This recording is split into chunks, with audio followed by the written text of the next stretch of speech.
Kalau soal kebijakan yang berubah-ubah itu, saya lebih suka Arya tuh yang jawab, karena CSIS kan punya apa itu, punya tulisan-tulisan atau analisis yang banyak itu soal COVID ini, termasuk kebijakan segala macam.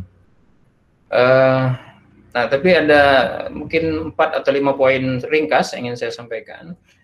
Yang pertama, ikut komentar. Tadinya saya nggak mau ikut komentar soal Perpu itu ya. Ya Silakan Bang. memang kesannya Perpu itu apa? Pertama Perpu coba-coba kayaknya ya. Yang kedua apa? Dia menunda pilkada, tapi dengan asumsi bahwa pilkada dilaksanakan dalam situasi normal gitu. Karena itu tidak ada perubahan apapun terhadap tadi regulasi, tidak ada skenario misalnya kalau situasinya tidak normal dan sebagainya gitu. Tapi apa namanya? Ini kayaknya ciri khas Indonesia, bukan ciri khas ya. Ini ya mungkin ini ciri khas selama kita menghadapi COVID inilah. Banyak kebijakannya itu coba-coba gitu. Jadi karena itu dibuka kan, open ended Perpu itu. Kalau tidak bisa Desember, ya tunda lagi kan kira-kira gitu. Itu kan kartu pengamannya dari segi kebijakan. Jadi kira-kira pesan dari Perpu itu kalau saya coba lihat, coba dululah. Kalau nggak bisa, kita tunda lagi. Kira-kira itu, Fadli. Jadi Fadli dan Perludem nggak usah terlalu khawatir. Nanti kalau misalnya para penyelenggara pemilu nggak sanggup semua misalnya, atau masyarakat terlihat tidak begitu antusias untuk menyelenggarakannya, ya pemerintah kemungkinan akan menunda lagi mungkin ya. Dan dasar hukum untuk itu sudah disiapkan gitu. Nah, kalau kita lihat timeline Perpu itu, ada kemungkinan itu terkait dengan sejumlah prediksi tentang kapan COVID ini akan berakhir di Indonesia. Apapun makna berakhir itu ya. Di awal-awal Maret, April itu kan prediksinya ada yang mengatakan sekitar April akhir kita sudah mulai melandai, sudah puncak lalu mulai turun di bulan Mei. Prediksinya juga berubah, mulai puncaknya Mei, mulai melandai di bulan Juni, bahkan ada sejumlah orang yang mengatakan 99% kasus COVID ini sudah selesai pada bulan Juni misalnya. Nah, tapi sekarang prediksi-prediksi itu kan tidak terlalu banyak dibicarakan lagi. Memang sampai dengan Perpu ini penundaan itu dibicarakan dengan DPR kan sekitar Maret kalau nggak salah ya. Jadi ketika itu memang prediksi paling optimis terhadap berakhirnya COVID itu kan sekitar Juni. Nah, tapi sekarang sudah banyak berubah tuh. Misalnya banyak orang yang merujuk ke prediksi yang dibuat oleh SUTD yang di Singapura itu, Singapore University of Technology and Design. Nah, SUTD sudah mengubah prediksinya beberapa kali untuk Indonesia ya, dari Juni kemudian berubah ke September, dan baru beberapa hari lalu saya lihat mereka berubah lagi tuh prediksinya ke Oktober. Jadi memang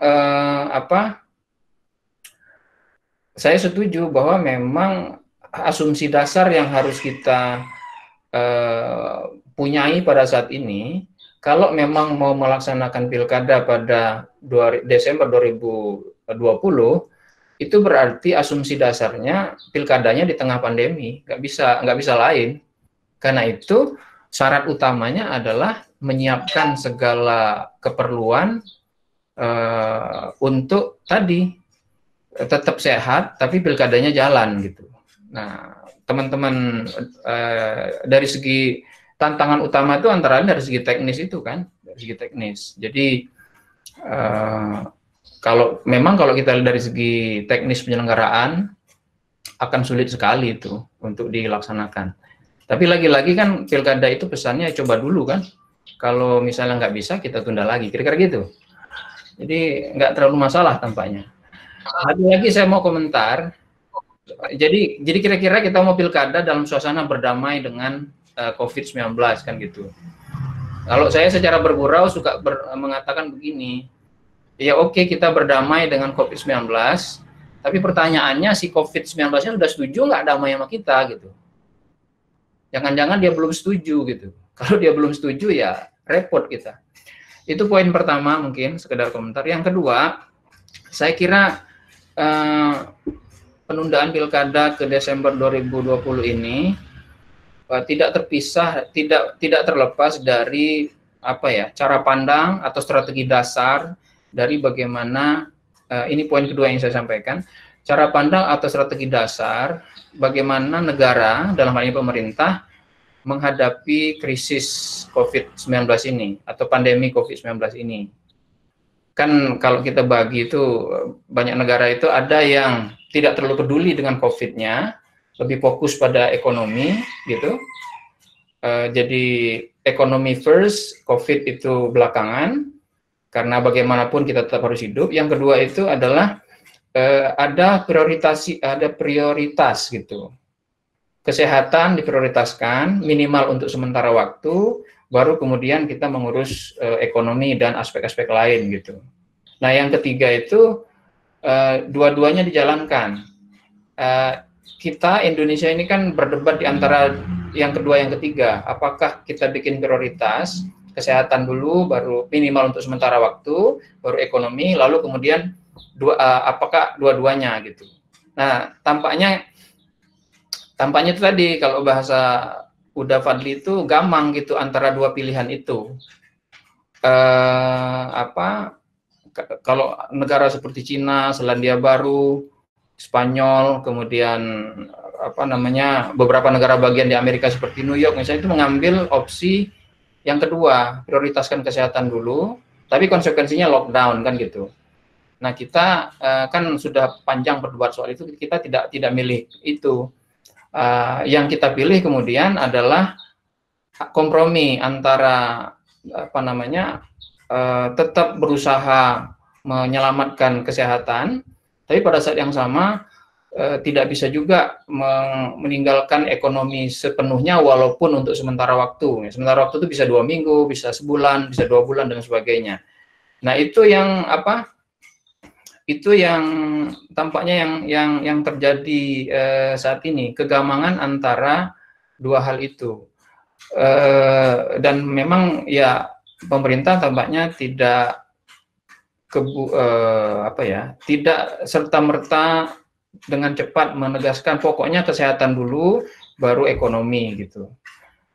Masuk akal sih sebetulnya dari segi hitung-hitungan, karena memang untuk memprioritaskan kesehatan saja minimal untuk sementara waktu seperti lockdown atau PSBB berskala besar yang lebih besar lagi, itu kan pemerintah atau negara tampaknya tidak sanggup, termasuk misalnya memberi makan semua orang segala macam. Dengan PSBB saja kan itu ada kewajiban bukan kewajiban, ada program untuk bantuan sosial ya, dan bantuan sosial pun itu masih menjadi masalah gitu.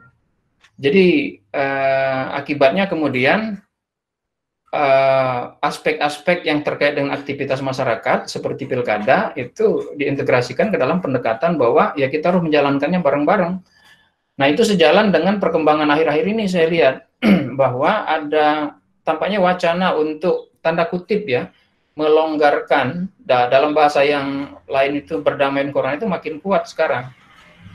Misalnya ada wacana yang umurnya 45 tahun ke bawah pegawai sekarang boleh kerja. Bahkan saya dengar kemarin atau 2 hari lalu itu Menteri BUMN mengatakan tampaknya itu pasca Lebaran itu semua pegawai BUMN yang berusia 45 tahun ke bawah wajib mulai bekerja. Jadi kalau kebijakan-kebijakan itu sudah mulai diambil, itu kan berarti ada tanda-tanda kita akan menjalankan upaya menangani krisis kesehatan terkait dengan COVID ini, dan aktivitas-aktivitas ekonomi serta aktivitas lainnya yang mengikuti seperti pilkada itu tetap dijalankan. Jadi kira-kira dengan latar belakang pemikiran seperti itu, saya kira masuk akal kalau kemudian pilkadanya tetap dilaksanakan secepat mungkin. Kenapa? Kalau ditanyakan kapan COVID-nya berakhir, nggak ada yang bisa jawab. nggak ada yang bisa jawab. Misalnya ditunda, apakah ada jaminan ditunda sampai 2021 itu kita bisa laksanakan? Nggak ada jaminan juga gitu kan. Meskipun kalau sekarang dilaksanakan dalam suasana pandemi, nanti 2021 masih dilaksanakan dalam suasana pandemi juga, kenapa nggak sekarang? Kira-kira itu cara berpikir yang tampaknya mengemuka di dalam mengatasi soal-soal ini. Tapi saya kira pertimbangan-pertimbangan teknis yang disampaikan tadi itu bukan pilihan yang mudah dan itu harus harus dihadapi gitu. Cuma pemerintah udah cukup aman karena ada itu tadi, ada klausul atau ada pasal yang mengatakan kalau Desember nggak bisa ya kita tunda lagi kira-kira gitu. Itu satu poin yang ingin saya katakan. Jadi saya mencoba memahami mengapa muncul upaya untuk bersikukuh untuk pilkada pada akhir Desember. Atau dalam bahasa yang lebih umum, tetap pilkada secepat mungkin, kira-kira gitu. Dan jangan sampai ke tahun 2021. Nah, kedua menurut saya, mungkin ini tadi sudah disampaikan juga oleh Mbak Titi, keuangan pilkada itu kan tidak mudah dan masalahnya kan masih terus ada sampai sekarang. Yang 270 wilayah yang akan menjalankan pilkada itu, kalau nggak salah semuanya sudah menandatangani NPHD, ya, itu NPHD ya Pak Dli ya? Iya Bang, naskah perjanjian hibah daerah. Ya, kan itu kan sumber utama keuangan untuk pilkada kan? Betul. Yang ada sekarang. Ya, nah, aturan itu kan tidak diubah oleh Perpu yang baru. Enggak, sama sekali tidak disinggung. Iya, jadi masih berarti kan pilkadanya masih pakai pola itu dari segi pendanaan. Betul. Nah, kalau ditunda ke 2021, itu mau diapain tuh NPHD yang 2020 itu? Lalu bagaimana nanti keuangan untuk berikutnya itu? Jadi ada semacam mitigasi, terutama mungkin dari Kementerian Dalam Negeri atau yang Kementerian Hukum misalnya, untuk tidak mau mengalami kerumitan dari segi keuangan pilkada. Jadi memang rejim, kalau kita lihat keputusan MK, pilkada kan masih rejim Pemda ya saat ini. Tapi kalau kita ikut keputusan MK, pilkada itu tampaknya akan berubah rejimnya menjadi rejim pemilu. Nah, sementara itu ini kan belum diputuskan oleh DPR, masih dibahas. Jadi mumpung rejimnya masih rejim Pemda, saya kira ya dipercepat saja penyelenggaraan pemilunya. Barangkali itu salah satu pertimbangan ya yang membuat para pengambil kebijakan termasuk DPR setuju untuk menunda pilkada dalam waktu yang secepatnya, yaitu Desember. Yang ketiga, ini juga sudah disinggung juga oleh Mbak Titi yang ingin saya sampaikan. Tadi Mbak Titi membicarakan soal kepala daerah yang akan berakhir di pertengahan 2021 atau ada yang Februari. Saya menghitung, kalau saya tadi menghitung kepala daerah yang berakhir, yang akhir masa jabatannya itu di akhir tahun 2020. Kalau saya mengacu ke AMJ yang disampaikan Depdagri tahun 2015 ya. Jadi AMJ ada sekitar 170-an kepala daerah yang sekarang ini dari 270 itu yang akan berakhir masa jabatannya pada paling lambat akhir 2020 gitu. Dengan kata lain, kalau pilkadanya ditunda sampai misalnya September 2021 misalnya atau pertengahan 2021, maka akan ada banyak sekali PLT kepala daerah. Nah ini banyaknya PLT kepala daerah ini tentu kan tidak dikehendaki terutama oleh partai-partai politik kan, karena apalagi kalau partai politik misalnya itu punya petahana ya, bagaimanapun kalau petahana maju lagi tapi dia maju dalam suasana sudah ada PLT dalam waktu yang lama, 6 bulan lebih misalnya, maka incumbency effect, ya, dampak kepetahanaan itu menjadi berkurang. secara politik elektoral. Ya, jadi itu kemudian bisa mengurangi peluang bagi apa namanya mereka untuk memenangkan pertarungan. Apalagi kalau kita cek ya, ada sekitar 80% petahana yang bisa maju lagi di 270 itu. Kalau nggak salah ya, itu hitung-hitungan saya, kurang lebih ya. Nggak tahu hitungan Perludem, sekitar 80% saya lihat. Ada 220-an petahana yang potensial untuk maju lagi, gitu. Jadi itu sesuatu yang mungkin juga menjadi pertimbangan politik bagi partai-partai gitu. Toh suasana pandeminya juga tidak jelas, itu kenapa kita tidak percepat aja, kira-kira gitu cara berpikirnya. Nah yang terakhir, pertanyaan pokoknya kalau kita bicara siapa yang paling diuntungkan dengan penundaan pilkada ke 2020 itu.